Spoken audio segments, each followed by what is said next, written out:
Hello, movie fans, and welcome to Real Movie Talk. This is the show where we talk everything movies and the industry that surrounds them. I'm your host, Deck, and with me, as always, is Ben. Onto the podcast. And this is the fourth episode of the podcast. We're going strong. We'd just like to apologise for the no episode last week. It's just, every now and then some real life stuff comes up, and I had to deal with some stuff.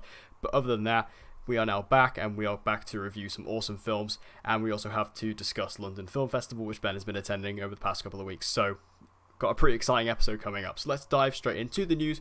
Got quite significantly less news than what we're used to, but we're going to dive into it anyway. So first off, Patrick Wilson and Vera Farmiga have been officially confirmed to return for The Conjuring 3. So I'm going to let you sort of take the lead on this. Yeah, so I personally really like the Conjuring universe. I am terrified of The Conjuring 2 and The Nun, horror film I ever saw in the cinema, and I'm just, that scarred me. But I have not actually watched the Annabelle films, but the reason why I will go see and, watch the other Annabelle films again is because I really love those two actors and what they do in The Conjuring 2 and The Conjuring as well. They have such a good, and also I think it's something, if you guys have watched the Conjuring films, they create that atmosphere, that tense, but also family aspects of what makes the Conjuring so good. And so that excites me a lot, and I'm definitely going to be lining up to see Annabelle if these people are in it. Yeah, I mean, in regards to the Annabelle films, I've heard that the first one's pretty terrible, but then the second one was actually quite good. I know the director of Annabelle Creation, David F. Sandberg, is actually directing Shazam, so that's pretty cool. I mean, my stance on the Conjuring universe. I mean, I'm not the biggest horror guy. I like horror, but I'm just not. It's more of a recent thing for me. I've only recently started to get into horror, so I haven't really explored much of the Conjuring universe at all, really. So this doesn't really mean much to me, but I mean, I really like Vera Farmiga, so if that means anything, yeah, sure. But that's why I wanted you to sort of take the lead on that one. Just I don't really know much about it. It's more in your wheelhouse than mine. But a horror film that I have seen is A Quiet Place, and John Krasinski has been officially confirmed to write the sequel of A Quiet Place. Obviously, I don't really think this comes as a surprise, and I feel like a lot of people, expected this to happen. I guess the big question now is, will he return to direct? Which I'm pretty positive that he will. Yeah, I reckon he will. But my stance on this is A Quiet Place is definitely one of my favorite films of the year. It's top three, and it was my favorite for over 6 months. And I've watched it three times, and I've got it on DVD. Plan to show it to everyone that comes around. I think it's a perfect film. I think it's so good. I love it to death. Love John Krasinski and what he's done with it. And I don't know if a lot of people were feeling the same when they said we're going to do a sequel. I am still very skeptical because I Mm, think the first film is so good. A sequel, but I don't feel the need to have a sequel because no. I love it so much. That's personally what I think. Obviously, some people were like, "Oh, this is a big concept. We can expand it." But when you look at the track record of a lot of horror franchises, sequels, even something like Halloween, the first film's so good, but then you look at the second film, you're like, I don't know about that. You look at Psycho. Psycho's one of my favorite horror films. Then you look at Psycho 2, you're like, it just scares me a bit. That's what I'm thinking. And if A Quiet Place 2 comes out, I'm 100% lining up first day to go see it. John Krasinski will direct it, and I have probably 90% of me is like, yes, he will come back because he's writing it, and I feel like he is so invested in this world that I Yeah, don't it's think he kind of would like his let baby, someone really, else isn't do it. it? Yeah, yeah, Yeah, I don't think he would let anyone else do it. So yeah, yeah. that would excite me more. Yeah, I do agree actually with that. That I don't really think A Quiet Place necessarily needs a sequel, but like you say, if they do make one, which obviously they are, I will be there to watch it because I love the first movie as well. I think it was absolutely outstanding. Uh, in regards to what they would do for the sequel, I really don't know. I mean, because obviously John Krasinski's character obviously died at the end of the first one. It's now just Emily Blunt and the kids, and obviously she has just had a baby in that movie as well. They did do some slight world building where there was that scene where they were on top of the water tower and there were like other fires on top of the water tower, so you could see like other people out there. So maybe they didn't introduce like another family, maybe, and perhaps go into the origin of where the monsters came from, because that's what I really want to know about. I want to know what this event actually was and how this all sort of came about, because these monsters were really cool designed, or really well designed, I should say. And obviously the whole idea about you making noise and how that attracts them and things like that, that's really interesting to me. And I think if they go forward with the sequel, I think they should delve deeper into that. And like I say, I feel like they'll probably introduce maybe a new family or a couple new characters, whatever. But I think it's pretty much a no-brainer that Krasinski will come back to direct this, and then with that obviously being the writer as well. So I'm excited for a sequel. They don't necessarily need one, but if they do it to the same quality of the first one, I can't really complain. So next up, we have Ana de Armas has joined Knives Out, which is that Ryan Johnson directed action thriller. So this is now joining Chris Evans. This is now joining Daniel Craig. This is becoming quite an interesting cast. What are your thoughts on Ana de Armas? Well, I haven't seen her other films, but I love her in Blade Runner 2049, which was like my joint favorite of last year in terms of films. So I'm totally down for this. You got Ryan Johnson, you got Chris Evans, you've got Daniel Craig, and you've got this building cast, and this team behind it just seems like, wow, I just need to see this. Yeah, and also exciting. the concept of the film is very intriguing. Yeah, it's exciting. I mean, I like Ana de Armas a lot, actually. Blade Runner was my favorite film of 2017. And I thought she was excellent in it as Joy. Like, that was a really interesting role for her, and it's just a very interesting character as well. And I think she played it brilliantly, and her chemistry with Ryan Gosling was fantastic. And also in terms of her other films, like I've seen a couple other films with her in. She was in War Dogs, which was a film I actually really liked, and also she's in a very smaller indie film which a lot of people don't really know about. Like it's kind of like a Fast and Furious ripoff, but it's called Overdrive. Didn't get the most positive reviews, although I kind of enjoyed it. So I don't really know, what you can make of that, but she was really good in that as well. So I think I'm actually a big fan of Ana de Armas, and I would like to see her get more work, and obviously this is it. So this is really cool. And like you say, this movie is just the concept. It's really exciting, and this cast they're building up, Ryan Johnson's directing it, who I love. This is really exciting stuff. So just go for it. Just give me everything you need, because yeah, I'm definitely excited about this movie. It sounds fantastic. We got a new poster for Robin Hood. I only really included this because I just wanted to gauge your thoughts on this film. This looks like a piece of shit. Um, I, it's got a really good cast. You've got Taron Egerton, you got Jamie Foxx, Ben Mendelsohn, and Jamie Dornan. I just saw Jamie Dornan's new film, A Private War, he was incredible in that today. And I'm a massive fan of Jamie Foxx, love him in Django, various other projects. Taron Egerton, like him in Kingsman. Ben Mendelsohn's good overall actor. But this film intrigues me. The trailer is just, oh my god, every shot is slow motion, slow motion, slow motion, Yeah. slow motion, slow motion. Oh wait, more slow motion. And seen Robin Hood so many times, and this just looks like an explosion CGI fest of a film. It's actually from the screenplay of the guy that wrote King Arthur and the Legend of the Sword.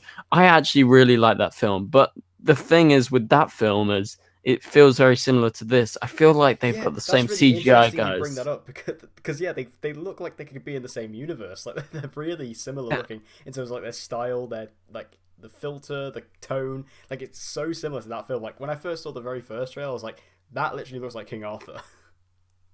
I actually really like King Arthur a lot more than a lot of people. I think it's a really great film.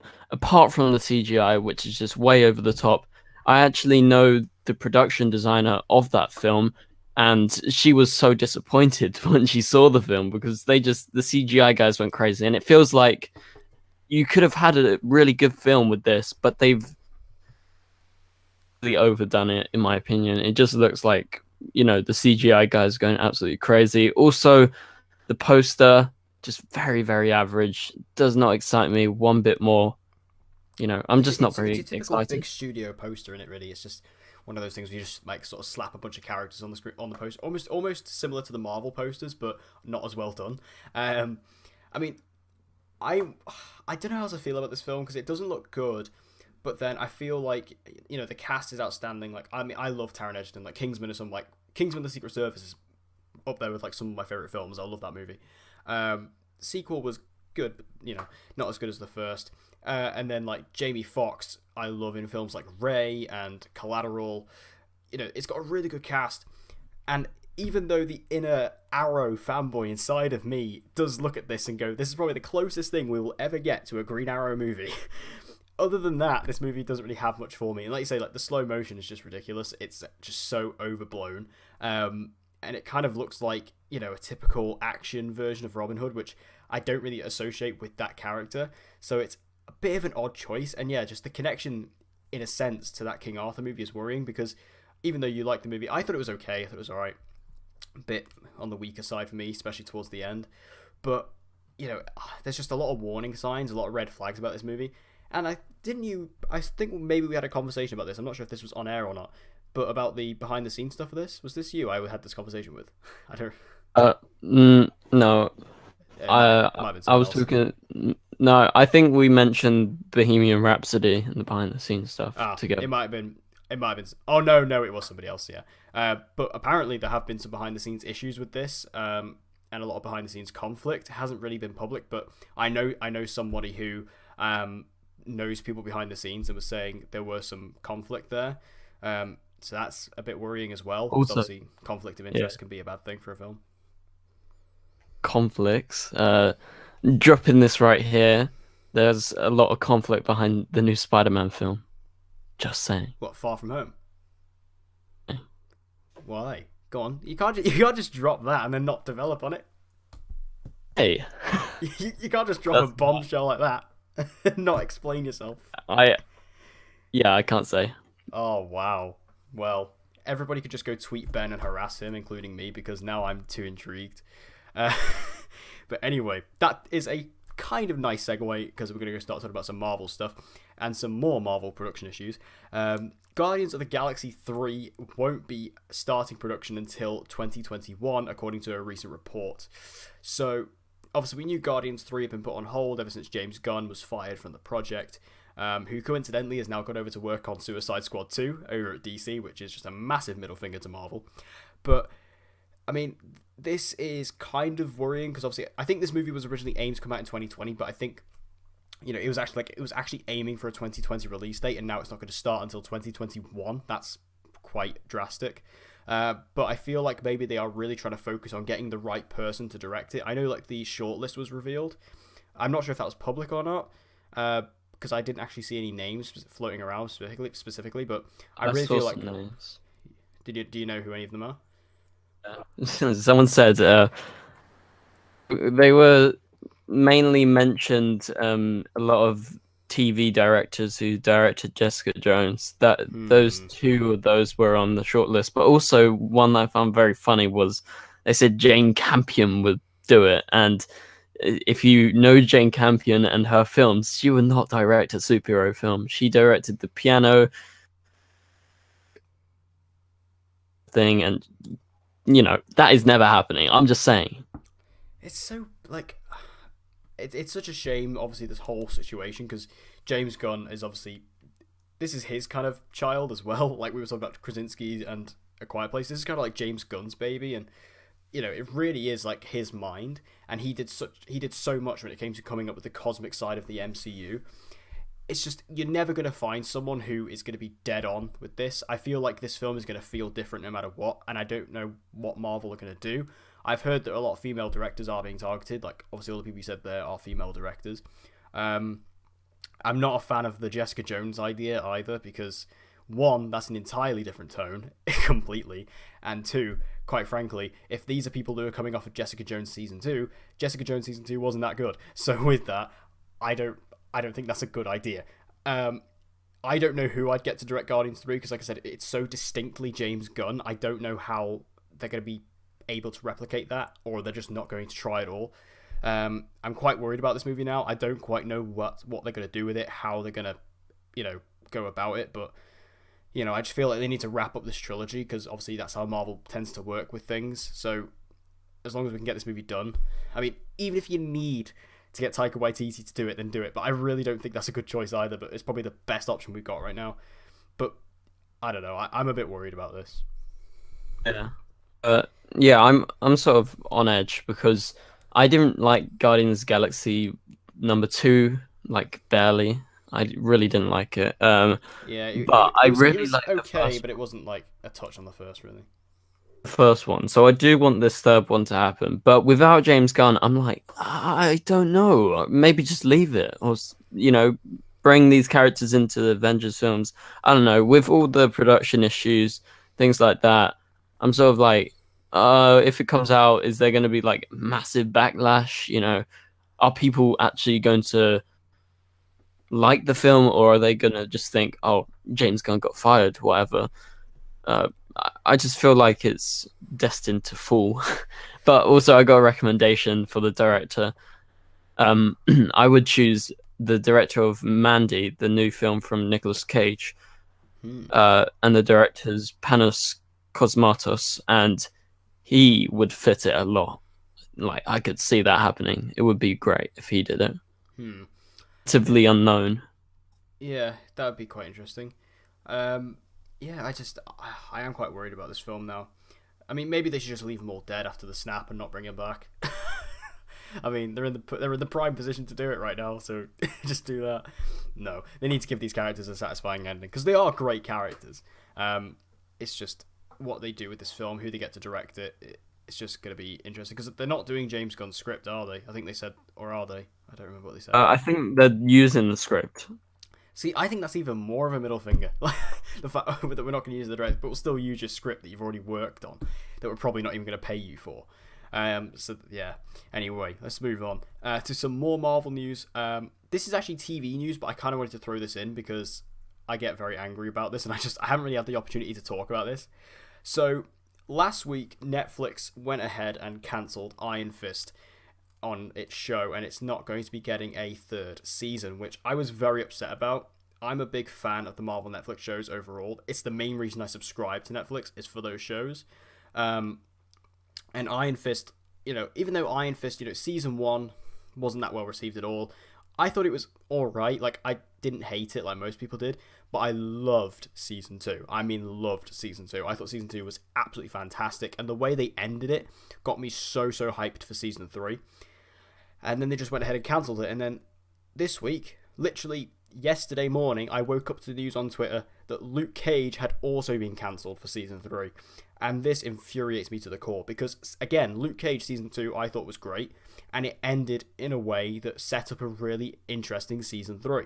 And now we're not going to get the full conclusion to either of these characters. Yeah. Yeah, I'm actually a bit behind. I still haven't got around to watching Iron Fist season 2 or Luke Cage season 2. I'm just behind on TV shows in general. Like, I can name a lot of shows that I love that I'm behind on. But yeah, it was like reading this news, I was like, I actually enjoyed Iron Fist season 1 quite a lot. So I was looking forward to watching season 2, and then I love season 2. It's amazing. I'm gonna watch it this week because I've got the week off. I'm gonna watch it because I've just been so busy. But so I was like, oh yeah, I actually kind of like this character. I want to see more. So when I saw that, I was like, ah. Then when I saw Luke Cage, I was like, oh my god, that's a massive middle finger. Like, just like, what's next? Is Daredevil gonna get cancelled? Yeah, I mean, just to get this out of the way as well, I mean, I'm only 4 episodes into Daredevil season 3, and I'm just going to say it is absolutely incredible. Like, it's so good.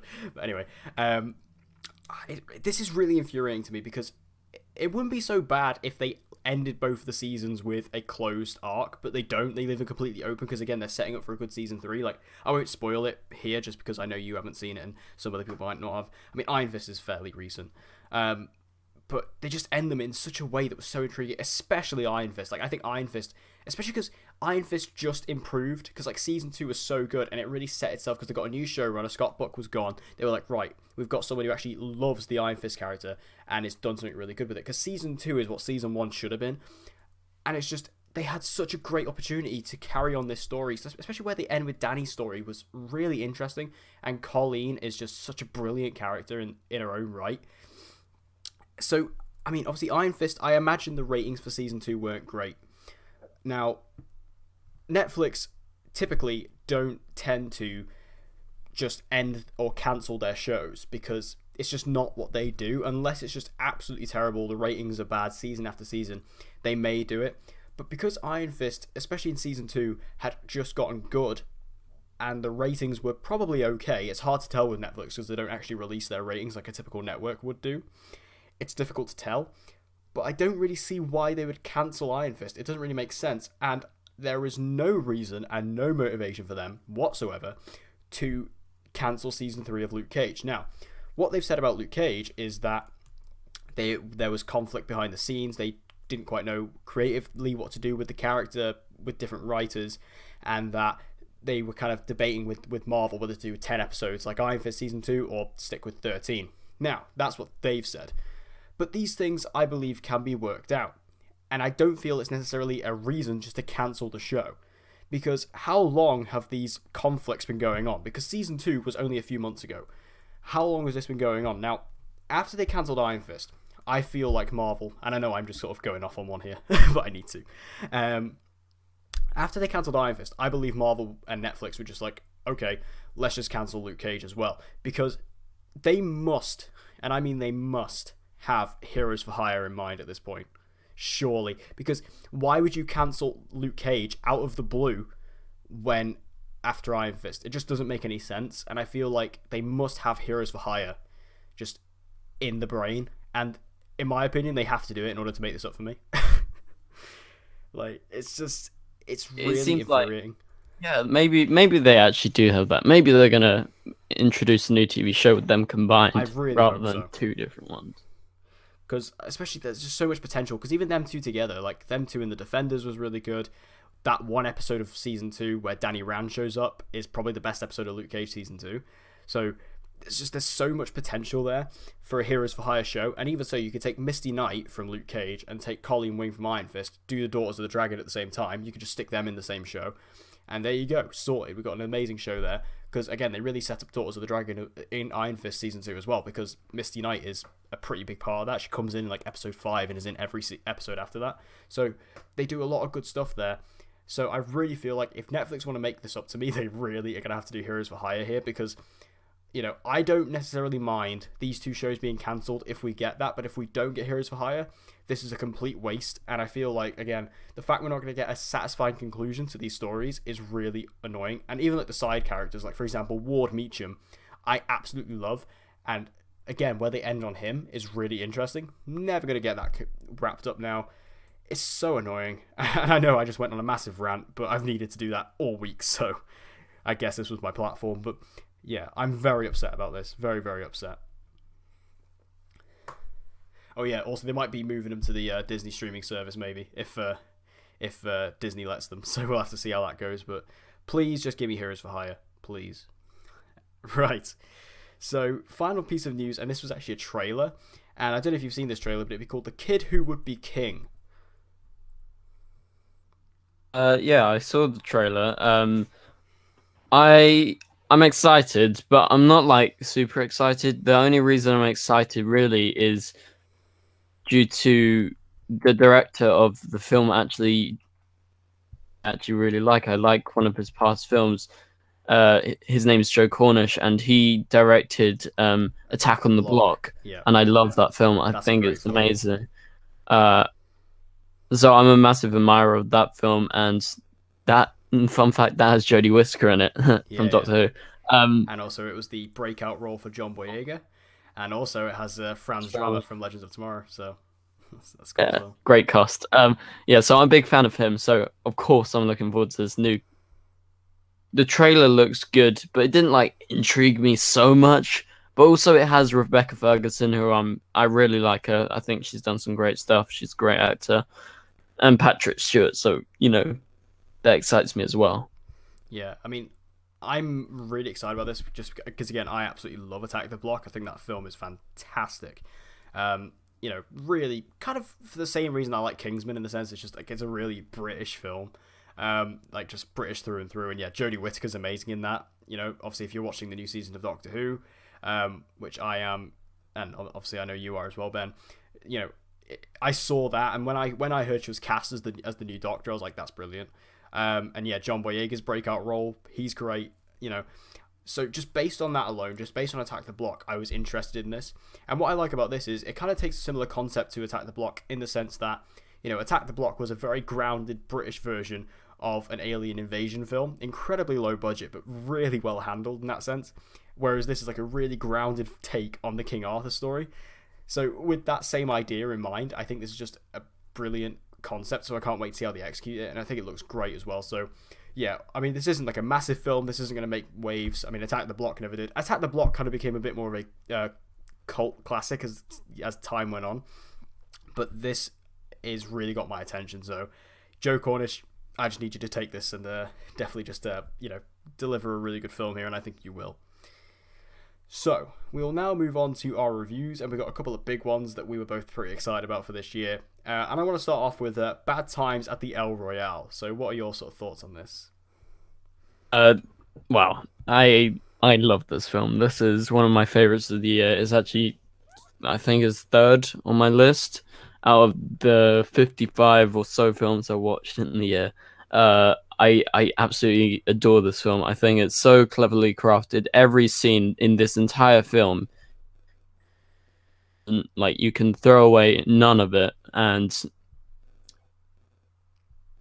has been directed in such a stylized and amazing way that really captures the idea of the times, like the 60s, and the cast is just fabulous. Like, you have Dakota Johnson, who I'm a massive fan of now because of her in Suspiria and Bad Times as well. And you got Jeff Bridges, John Hamm. Also, one of the standouts was Cynthia Erivo, who was amazing. You got Chris Evans, you've got Kaylee Spaney, all these different people. And Lewis Pullman, I must shout him out. He is so good in the film. And this story of all the strangers coming together at this, and I just love the different elements of how the film's put together, and all the different genre elements of the noir and sort of the crime film, and also more of like a Tarantino-like way that they use the narrative, and it's all put together so well. And you can see the vision of Drew Goddard shining through. I'm a massive fan of Drew Goddard, Cabin in the Woods, also the screenwriter of The Martian, Cloverfield, many other films. So yeah, this is one of my favorite films of the year, and I'm gonna watch it again probably in the next few days. Really excited to go see it again. Yeah, I absolutely loved it as well. I thought this film, directed by Drew Goddard, who obviously directed The Cabin in the Woods, very, very stylized, like you say. I love the 60s, late 60s setting, especially because one thing that really stood out to me is the music. Now, this is a bit more of a personal thing, and I mentioned this in my review as well, that, Motown is a huge part of my life, and Motown is my favorite genre of music. It's a thing that I really love. So the fact that this song, or this film, has so many Motown songs within it is just like a really special thing for me. And in particular, the biggest standout for me in this film was Cynthia Erivo, who I've never seen before, but she was brilliant in this. Like, she absolutely blew me away. Like, not only is she a great actress, but her performance, her singing voice is just absolutely capturing. Like, when she sings the really slowed down version of This Old Heart of Mine by the Isley Brothers, that is just like, it's almost creepy, but in a really beautiful way. It's really hard to describe, but I absolutely loved every minute of it. And also, I have to mention as well, the song she sings at the end, in the end credit sequence, Hold On, I'm Coming by Sam and Dave. Oh my god. I was losing it. Like, I sat throughout the entire song in the credits because I just needed to listen to that. And I'm really annoyed because they're not releasing it on Spotify, and I don't know why. They need to release like all of her songs on it, because it's just, I need that in my life.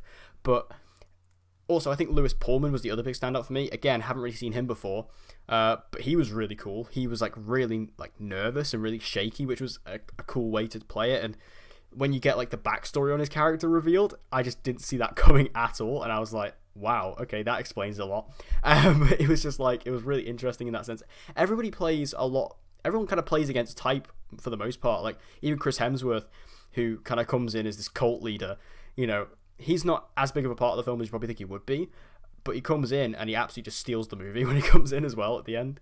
And like Jeff Bridges is fantastic in this, John Hamm, who I love, just the entire cast. Dakota Johnson, Kaylee Spaney, who I think was the best part of Pacific Rim Uprising, so to see her come over to this was great. Like there's just so much in this, and it's just all brilliant. Like everything about it, just again the style of it, and even just the concept. Like I love this hotel that is divided down the middle with one end in California, one end in Nevada. Really interesting. And I like the fact that, you know, like they're saying, oh yeah, you can drink on this side but you can't drink on that side. Like that was quite funny. There's just so much about this movie that I loved, and I think it's just a real standout, a true testament to Drew Goddard. And I think this is a great addition to his filmography. Probably one of my favorites of the year. I don't know if it will make it into my top 10, but it's definitely a contender for sure. Yeah, I have to. I forgot to mention. I love the music aspect. Yeah.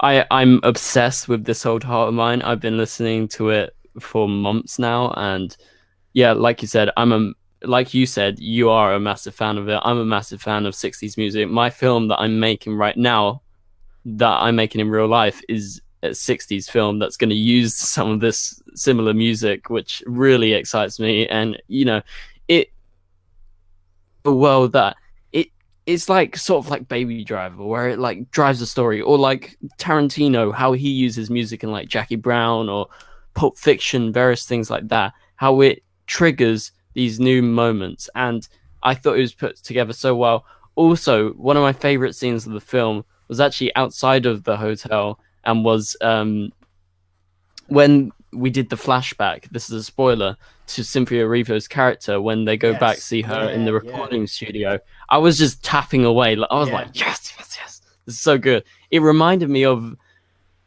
when I was a few months ago. I was watching Beautiful on Broadway. Melissa Benoist was there. That's the main reason why I was there. And also, I really love Carole King. And there was a scene like that in the play that reminded me of that. And I was like, oh my God, this is so The good. falls. Everything that I love.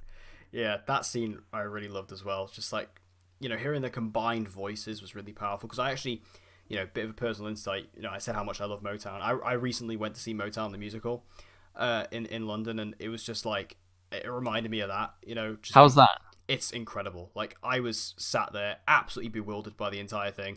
You know, I'd never actually seen a stage performance before. I've never actually seen a musical on stage before. Um, so that was like my first ever one, and I was absolutely blown away by it, because I was like, I mean, this sounds really silly, but I was sat there thinking like, oh, this is just like actually watching a film. And I was just like, this is really good. But you know, you have the light, and I was sat really close to the stage as well, which is really good, because I thought being sat really close, I mean, I was like one row back, so I was thinking, oh, I'm gonna have to, this is gonna be like a bit of an awkward viewing angle. But what was really good about it is you can see like the actors' faces, so you can actually see their expressions and stuff, which again just adds to it. And just the music and all the emotion in it was really powerful. But all those elements about it reminded me of this film. And yeah, just all those Motown elements were amazing. Also, this movie is very much like a slow burn, but what I liked about it was every kind of half an hour it gives you something to kind of push the story forward that keeps you engaged. So like, even if you're about to drop off, it'll drag you back in instantly, and that was a good way to do it. Like I think it's paced really well. I do have a couple of negatives with it that I will point out. Like, for one, I think there are a couple of like undeveloped plot lines. Like, do you remember when they reveal what John Hamm's character was, and they were kind of like, oh, he's this like agent of some kind, or like cop or whatever, and they never quite reveal what he was doing. That I kind of I would have liked to have seen what he actually was doing. Why? Because like, he was investigating the hotel. You find out. I would have liked to have seen that.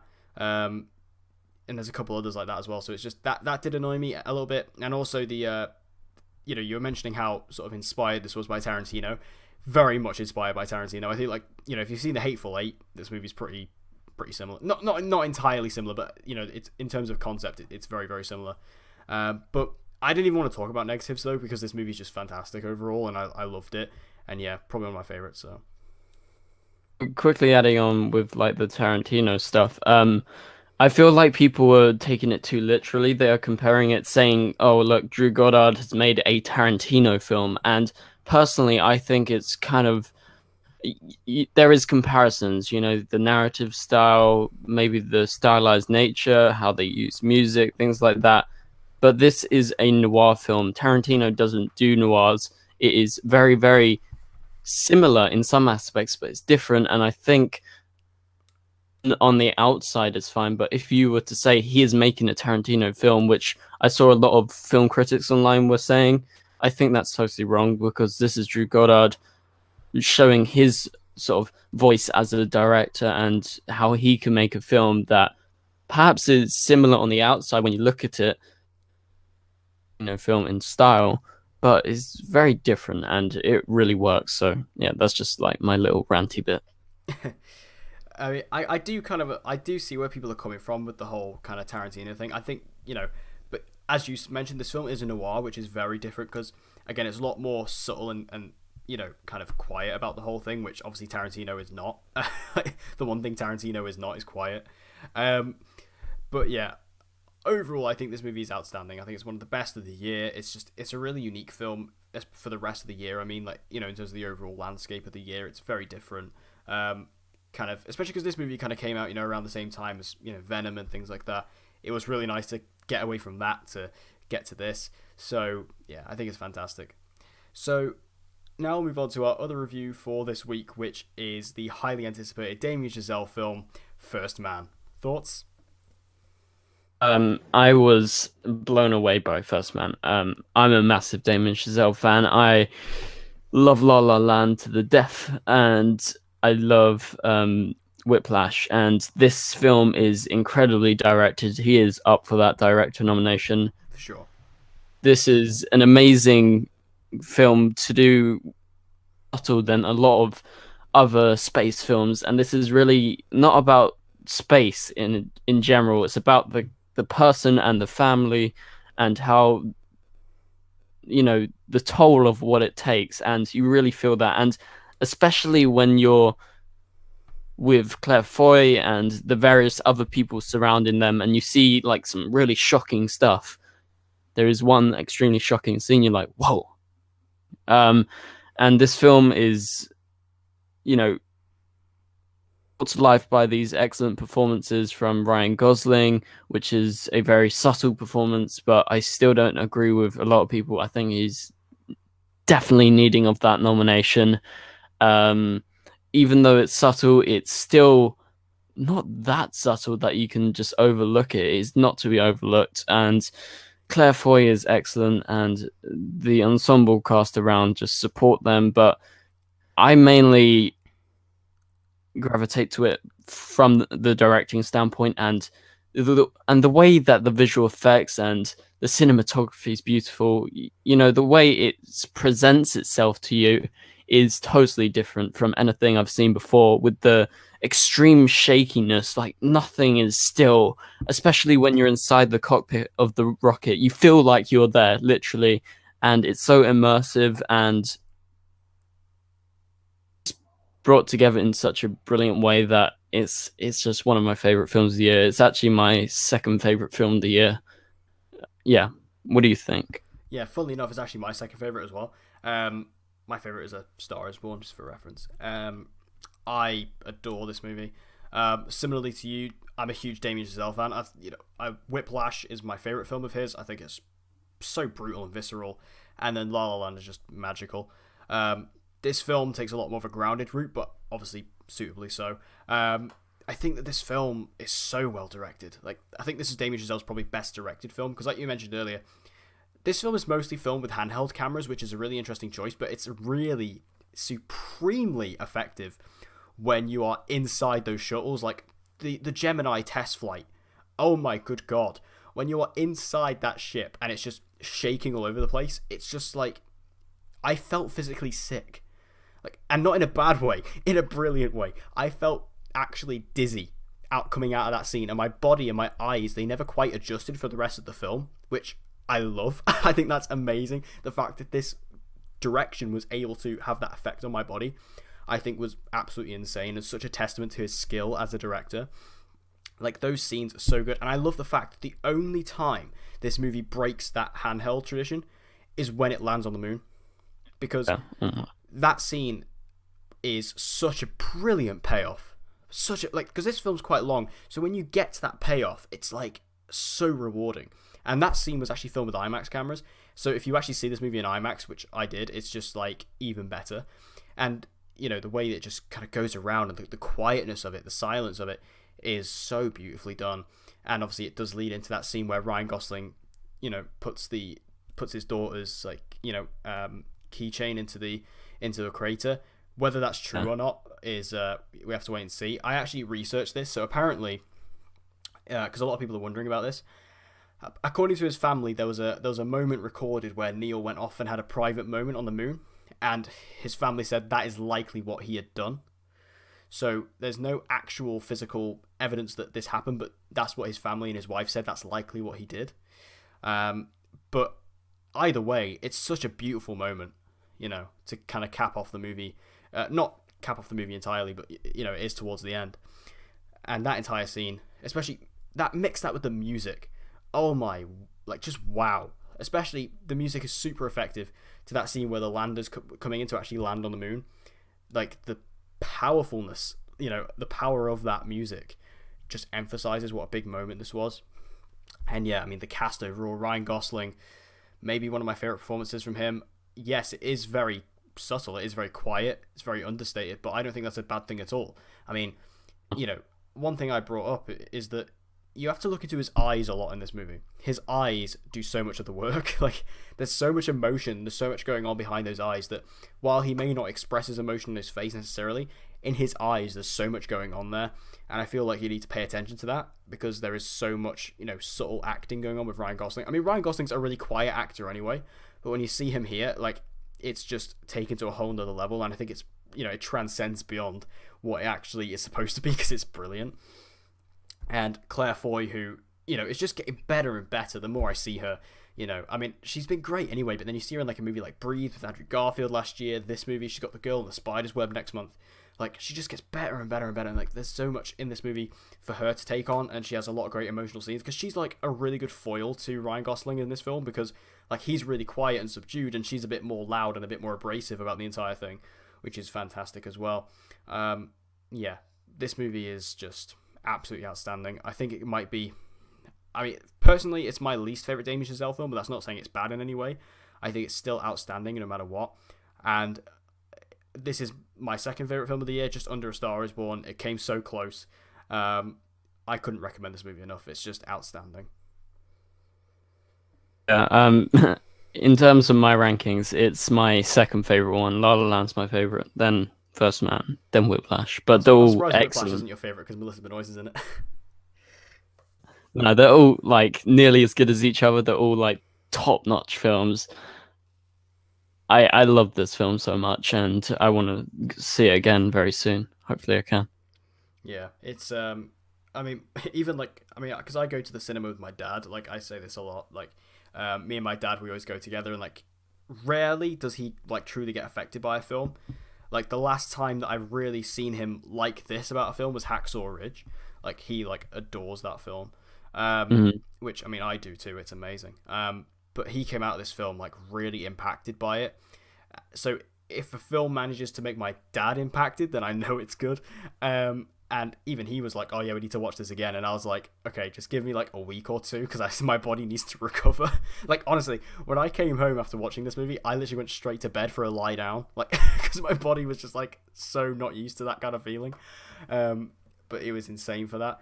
Yeah, easily one of the best of the year. Like, I mean, I don't know what any of us were expecting with that. I mean, it is Damien Chazelle at the end of the day, but I feel like he's definitely, you know, he's gonna get some nominations here.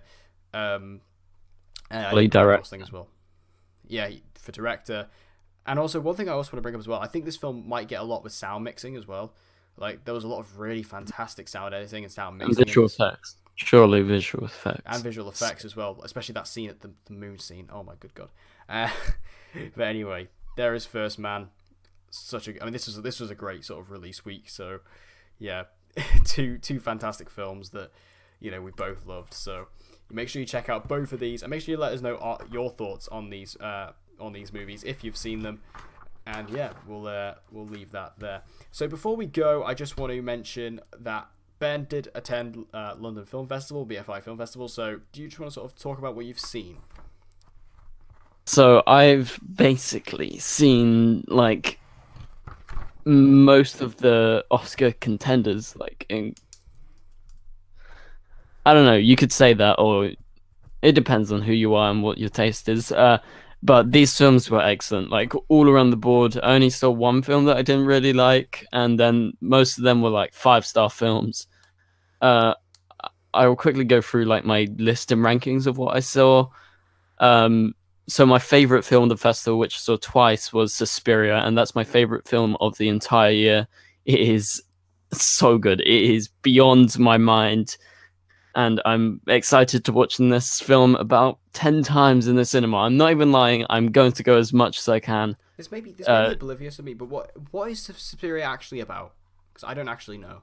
So it's about a group of dancers, and they are in post-war sort of divided Berlin in the 70s, and essentially there is this idea of something more sinister within this dance company, and there is talk of from the very start of three mothers, and it's about sort of like death and the devil and various things like that. And it's a slow paced, atmospheric, chilling film that really like will shiver your bones and shiver you to the very core. And it's excruciating but brilliant. It's beautiful. Yeah, because I didn't actually know what the movie was about. I always just kind of saw it and I kind of thought, not for me. But that actually does sound pretty cool. I'll definitely give this a go. Just yeah, because what you say there, that does sound pretty interesting. Because like I said, I didn't really know what the movie was about. I was kind of just seeing it at face value, and I was kind of just like, I didn't really read into it. I was kind of like, oh yeah, Luca Guadagnino, I like him. Call Me by Your Name was amazing, but yeah. Anyway, continue on. Right, that is my favorite film of the year, and then my second favorite film of the year, along with First Man, is Green Book. I got to see Green Book again, watched it at Zurich, and I was so happy. It's just as good second time. One of the best films, in my opinion, this year. Then also after that, I got to watch the new Coen Brothers film, The Ballad of Buster Scruggs, which was incredible. It was something like I've never seen before in cinema, like properly. It's 6 short stories, and it has one overall sort of loosely branching idea, and it's just it's a masterpiece. It's excellent. And then after that, I watched The Favorite, which is Emma Stone, Rachel Weisz, and Olivia Colman's new film. That is just like, it is incredible. Like, you're going to hear me saying this a lot with a lot of these films because they are top notch, but my favorite films of the entire year. I think Emma Stone is, in my opinion, she is my top person to go for supporting actor, because apparently they're going Olivia Colman for main actor. That can be debated whether or not all these 3 different people were, in the right categories or not, but they are incredible, and I think a lot of people will really like this film. It's really stylized and really, really funny. Then I saw The Sisters Brothers. I saw that yesterday, which is the new Joaquin Phoenix, John C. Reilly film. And I'm a massive fan of westerns, and this is one of my favorite westerns of recent years, along with The Ballad of Buster Scruggs from the Coens. It is an incredible film. It won Best Director at Venice this year, which is obviously a very good sign. It is one of my favorites. It is really funny, really touching, and just a great overall western and a great film. And then the next film, is Riz Ahmed better in it than he was in Venom? Riz Ahmed is amazing in it. I'm a massive fan of Riz Ahmed. I love him in Four Lions. I've watched that so many times. Yeah, I mean, that's not Venom a dig against Riz Ahmed, by the way. I love Riz Ahmed. He's amazing. It's just I'm amazed by the fact that Venom managed to drag out a shit performance from him. It was just a shitty script, wasn't it? And Michelle Williams as well. I'm amazed that Venom had the power to do that. Anyway. The next film, like, on my list is I saw Vox Lux, which is a new Natalie Portman film. She is coming for the Oscar. She is coming for that Best Actress. This was a really, really amazing watch. It is extremely well directed. Natalie Portman puts on one of the best performances I've seen this year. You know, she's definitely getting nominated. If she's not, I'm going to be very surprised. This film is terrorism and also is about a singer, and it's mainly rooted in that, in sort of the way the director explained it was in reality, and it goes to expressionism, then sort of hyper reality. Even though it's not anything crazy, it's the way humans interact and react, and it's just such a great film. So that's Vox Lux. And then my next film after that, which I saw just yesterday, which is one of my most anticipated films this year, was The Old Man and the Gun from David Lowery, with Robert Redford, Sissy Spacek, Danny Glover, and Tom Waits, who was actually in The Ballad of Buster Scruggs, which was excellent. Just wait until you see that. And The Old Man and the Gun is one of my favorites this year as well. Mentioned so far are all in my top 10. And The Old Man and the Gun is such a sympathetic, sort of laid back look at what a brilliant life this man has carried out. He's so polite in the way that he robs everyone, and it just shows the cycle of life, and it's actually really funny, and it's really touching, and there's some excellent music in it, and the direction's just brilliant. And Robert Redford, Sissy Spacek put on like amazing performances. I think Robert will get nominated for Best Actor this year. Hopefully he will. Beautiful Boy, which is an incredible film. It is so touching. I actually went with my mum on this one, and she probably wouldn't want me saying this, but I looked around and she was like, "Thank you, Ben. Thanks for taking me." She was tearing to death, and I was tearing at some points in the film. Just like, wow, Timothée Chalamet and Steve Carell put on amazing performances. They're definitely getting nominated this year at the Oscars and various other award seasons. You know, it's just such a great film. I really recommend it. The film that I just came out of, which is Barry Jenkins's new film, and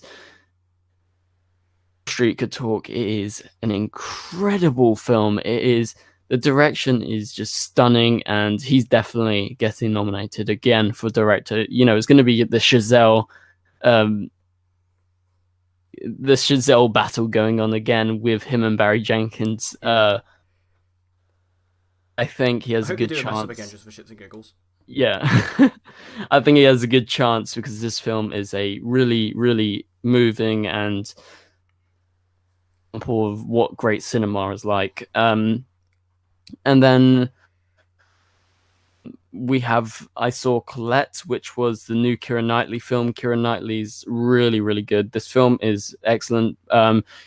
It's a bit further down on my list. It just didn't create the effect a lot of the other films did, but Keira Knightley, top-notch performance, great direction, and a great story. And then we have A Private War, which I watched today as well, which is Rosamund Pike, who puts on an outstanding performance as we see this tale of a war reporter, and this is a real-life tale. And I think I remember reading the newspaper back when this reporter died in 2012, and it tells her life story, and it's incredibly sad and really shocking, and it's a really good film. I recommend it a lot.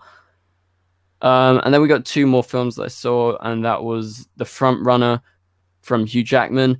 I liked the film, wasn't a massive fan compared to a lot of these other films. Also, in regards to, you know, films about politics and films about the newspaper and various things like that, it's not my favorite, but I enjoyed it a lot. I think the supporting cast was really good and really funny. Hugh Jackman does a really good job. My favorite films of the year.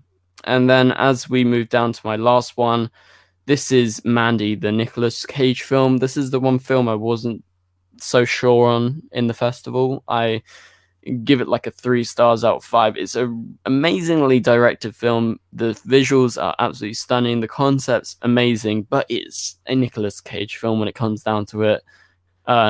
It's crazy. It's really over the top. It's realistic, and funny, but then like the first part of the film feels like you're watching like a version of like Silence of the Lambs. I was like, it's not doing it as well as Silence of the Lambs or something like that. But then when it got to the other part of the film, I was like, I really enjoy this. When Nicolas Cage starts going batshit crazy, and it turns into a comedic film, it just feels a bit all over the place. But the direction is what stood out, and the music was incredible as well. The Yeah, festival. I mean that all just sounds amazing. I mean, like there's so many fantastic films there that I really wish I had the opportunity to see sort of early. Like Beale Street, I'm so excited about. Like, I love Moonlight so much, so I'm instantly excited about whatever Barry Jenkins has got to do. But just all those films sound fantastic. Like The Favourite is another one I've got my eye on quite a lot. There's just, I mean, London Film Festival. I remember when they announced the lineup like a month ago. I was just like, damn, I wish I could go. Like, I was just so jealous about the whole thing. But it's good that we do have somebody on this pod who can go and report all that. It's nice to do these little roundups as well at the end, just to kind of give your thoughts on these. Because, I mean, when these movies eventually do come out here in the UK, we'll probably, we'll do like proper in-depth reviews as we did this week with, as we always do. But it's still cool just to have these little insights, just to have that opportunity to go early and give these little insights of what we can expect.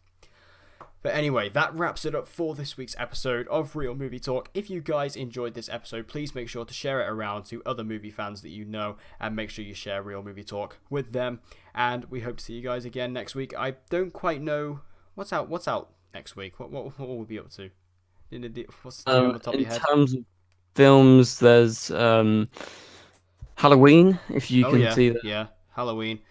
Yeah, that'll probably be a big one, actually. That's the only one I can think of right now. There's also a film out this week with Gerard Butler called Hunter Killer, which I was actually going to watch on Friday night, and then I was literally I was sat in Nando's next to the cinema, and I was booked in to see Hunter Killer, and I literally just went, nah, I can't be bothered, and I went home.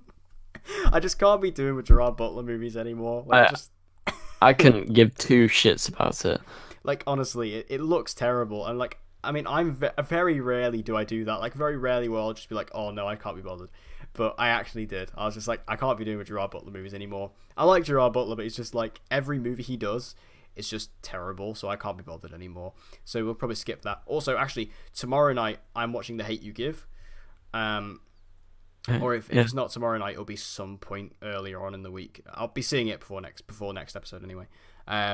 So I'll probably talk about that as well. So yeah, next week probably expect Halloween and The Hate U Give.